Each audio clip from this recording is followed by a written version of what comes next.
promoting competence, innovation, and excellence.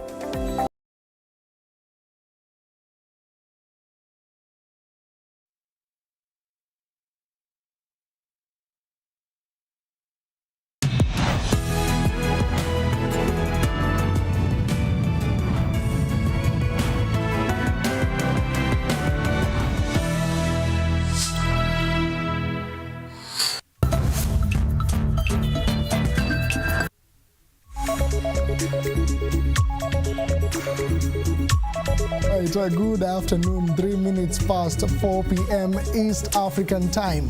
Kenya, Uganda, Tanzania, and even beyond the East African community borders. This is TV47 Afternoon's Bulletin. Welcome on board once again, but here is a glimpse of what is coming up.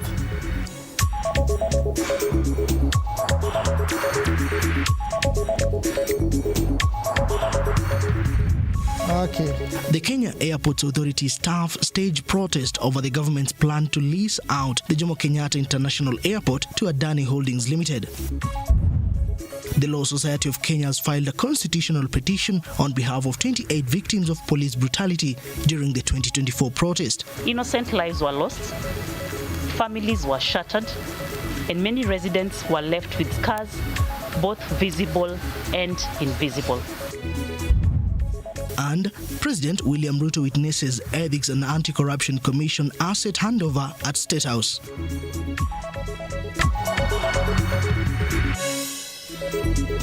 Once again, welcome on board. My name is Moige William. This is TV47 News Now, broadcasting from our main broadcasting center here in Nairobi, Kenya. We start off our bulletin from the country's capital, where activities have come to a standstill at Moi International Airport in Mombasa as Kenya Airports Authority staff strike in protest against the leasing of JKIA, or rather Jomo Kenyatta International Airport, to the Indian firm Adani. This strike impacts the government's economic strategy. As Mombasa is a key region of economic development, foreign passengers have been left stranded in long queues with no response to their plight. Some Kenyans believe the government is making a mistake, as first-time visitors may avoid this route in the future. KAA staff at Moi International Airport have criticized the government for leasing the airport and called for Adani to build their own facility instead.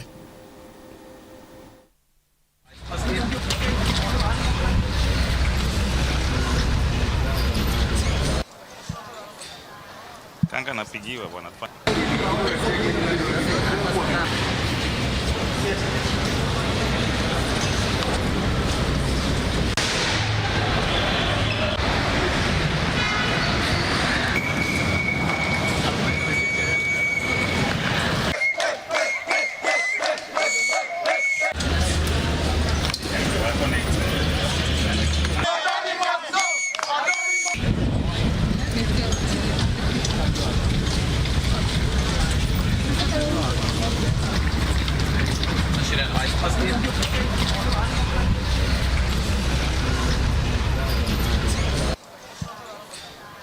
Kanga napigiwa bwana. All right, that was the situation at the Moi International Airport in Mombasa. We also had Mike Agongo taking a tour and also a visit at the JKIA Airport. We'll be linking up with Mike for more details on the situation at the Jomo Kenyatta International Airport. Moving on, the University's Academic Staff Union, Kenya University's Staff Union, and KUDEA workers have issued a 7-day strike notice demanding the implementation of the 2021-2025 collective bargaining agreement. Thereby giving the government and universities adequate time to negotiate with us respectively. Instead, we continue watching corrupt cartels plundering public funds while university employees and their families go hungry constantly, being reminded to be patriotic. Now, therefore, in view of the foregoing, we take a position and demand and state as follows. 1, that the 30,000 university employees in public universities and constituent colleges shall withdraw their labor on 18th of September 2018 2024 until their demands are met. We urge our parents and our students that these actions are not meant to punish them, but to highlight the plight of workers in public universities. That failure to which all employees of public universities will be forced to resort to other valuable means to reclaim their lost long glory. The Law Society of Kenya, LSK, has filed a constitutional petition on behalf of 28 victims of police brutality during the 2024 protest against the high cost of living in the Nyanza region, with Kisumu County severely affected. The LSK in its petition argues that the protests were often met with police violence, leading to injuries and deaths. In a press statement, LSK Kisumu chapter chairperson Dorcas Oluoch has urged duty bearers to fulfill their responsibilities and end these serious human rights violations, noting that no one has been held accountable for the atrocities reported.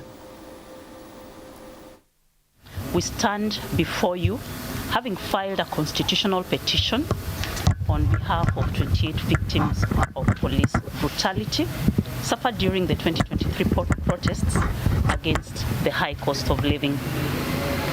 During that tragic period, our county, alongside many others across Kenya, was engulfed in a wave of death and violence perpetrated by members of the police service.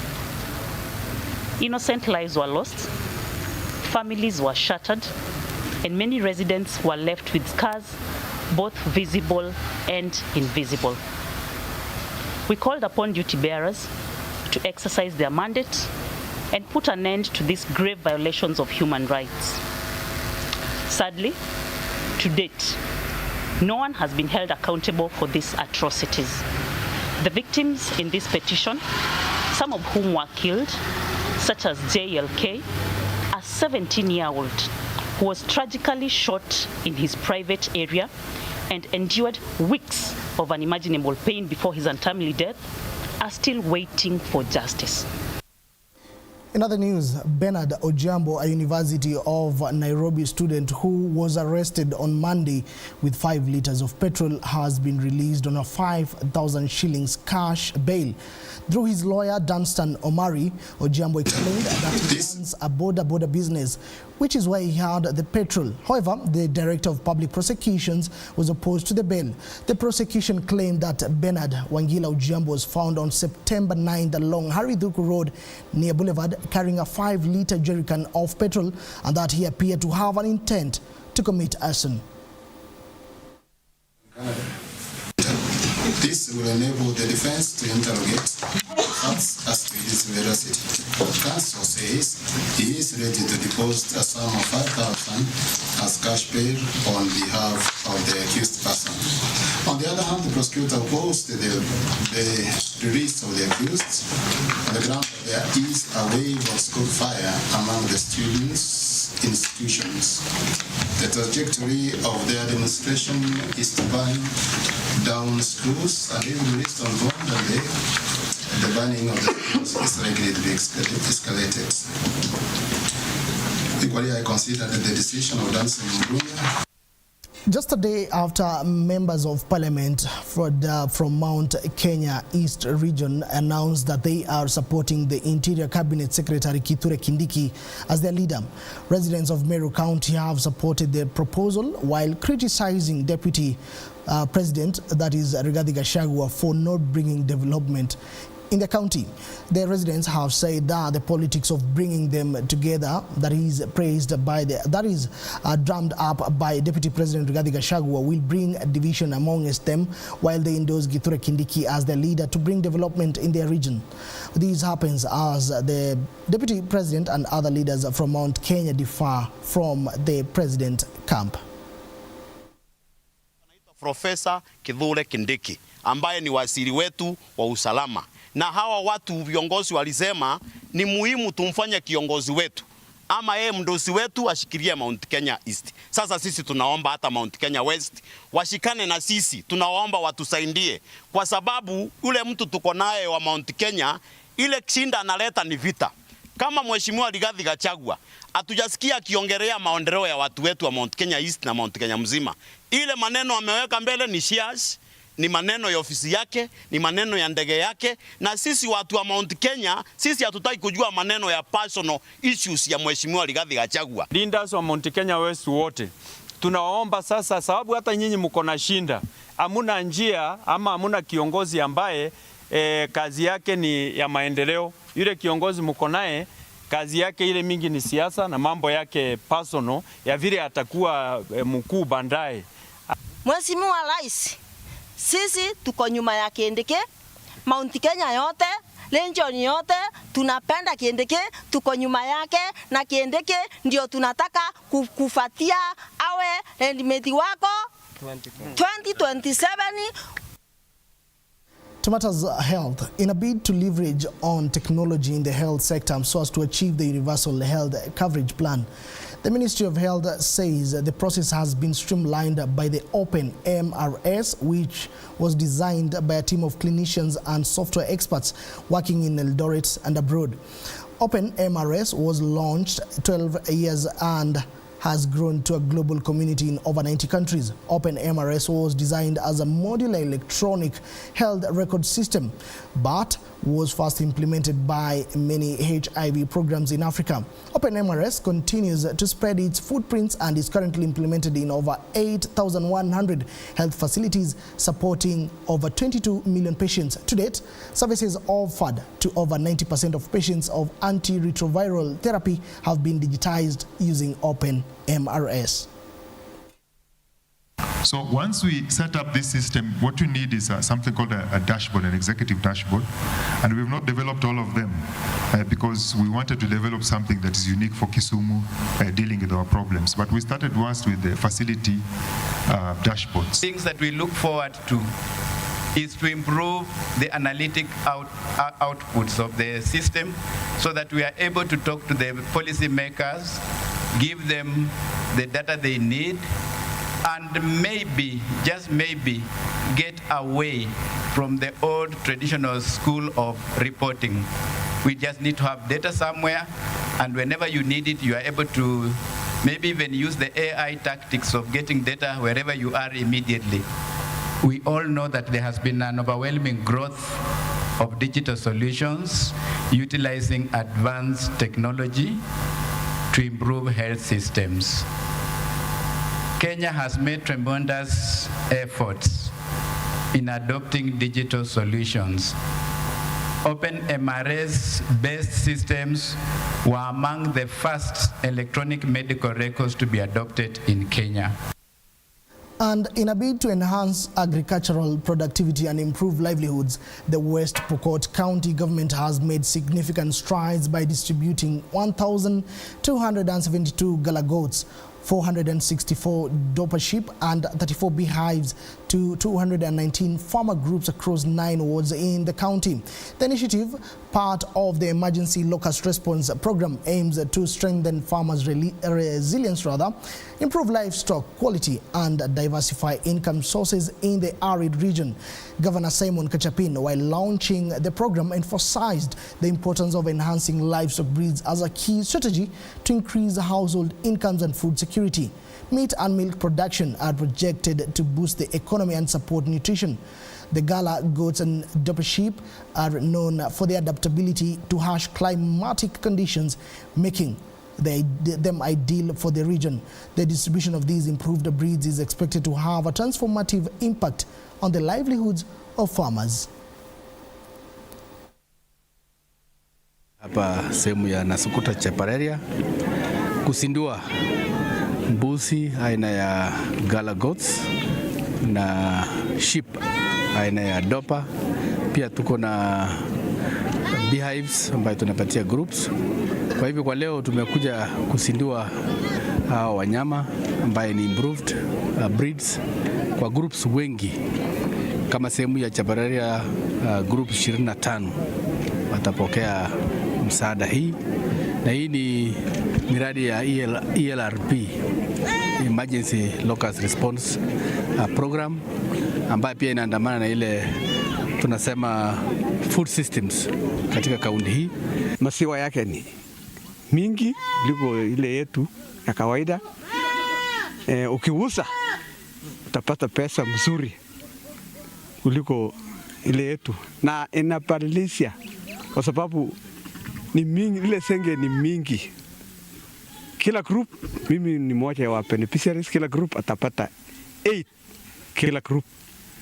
Katika Rio tuko na 25 groups. Kaona kwamba kweli wamama wanajali kufuga mifugo, kwa sababu ukiingia kwa boma, mbuzi yetu hii ya kienyeji haina kilo, kwa sababu ukipeleka soko unaweza uza 3000, unaweza uza 2500, lakini vile tuliletewa hii breed ilikuwa ni hybrid sana, na ilikuwa ni mbuzi smart, mbuzi mrefu, ili ukifuga at least 3 months, 1 year, unaweza uza 20,000, 15,000. Sasa hiyo tayari imetuinua kama familia, kama wafugaji. The chairperson of the National Tobacco Control Organization, Joel Gitali, has criticized the Ministry of Health, the courts, and current laws, accusing of protecting drug distributors in the country. Speaking in Kakamega, Gitali also highlighted the devastating impact of drugs on society, blaming influential figures for introducing young people to the addiction. He urged the government to take a more active role and strengthen control measures over drug distribution and usage. Sasa inatia dosari vita dhidi ya dawa za kulevya, ikiwemo tumbaku. Tumbaku ni kitu ambacho kwanza kinaleta fedha nyingi sana kwa makampuni ya tumbaku, na makampuni haya pia yanatumia mbinu ambazo hazifai kuhakikisha ya kwamba hakuna sheria ambazo zinadhibiti bidhaa zao. Na pia kuna ile bodi ya kushughulikia mambo ya tumbaku katika nchi. Bodi hiyo mara leo ina nguvu za kutosha, inafanya kazi, mara kesho haina nguvu zozote. Familia nyingi zinateseka, tunapoteza wataalamu wengi kwa sababu ya vitu hivi. Social organizations from across the country are now calling on the National Assembly to pass legislation allowing the agricultural sector to access road maintenance levy fund for developing irrigation infrastructure in dry areas. At a public petition committee hearing chaired by Tarbo Member of Parliament Janet Chepkemoi, Shofco's advocacy leader Boniface Gatobu represented the petition, highlighting how it will boost the agricultural sector. Shofcom has been supporting farmers in Rift Valley, Western Kenya, Nyanza and the coastal regions with certified maize seeds. Is that by proposing this irrigation infrastructure, we are not proposing the starving of the funding of roads. It's just a part of the cake. And we feel Mwananchi is overtaxed. We also have tremendous respect of the work the National Assembly has done in allocating funds to the Ministry of Water and other ministries. But in our humble view, we feel if we can have more resources, because all these low-hanging fruits, I've given you the example of Takwel Gorge Dam. Fortunately, the current PS of Treasury, Honorable Chris Kipto, was the PS for environment when I was at the President's Delivery Unit, and he commissioned a study to try and understand why was there a rise in the water levels of the lakes in Kenya, Baringo, Lake Turkana. Why is it that you want RLMF, which is created under a statute and has its own structures?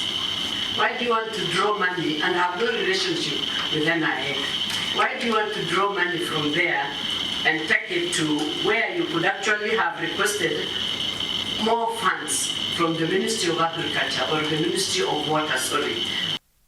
And adult learners in Homa Bay County are continuing with their studies to complete the secondary syllabus as the Kenya Certificate of Secondary Education approaches. Teachers from Homa Bay, that is Pefa Church School, discussed the challenges they face in educating adult learners, many of whom balance studies with family responsibilities. We have challenges as teachers here, or countrywide kind of, to the adult learners, simply because they are very busy and engaged. So they don't find enough time for them to sit down and read properly. And again, we have shortage of teachers. So it is becoming a big challenge to us to handle them so that we can clear the syllabus. I'm hoping to work hard to get a better grade so that I can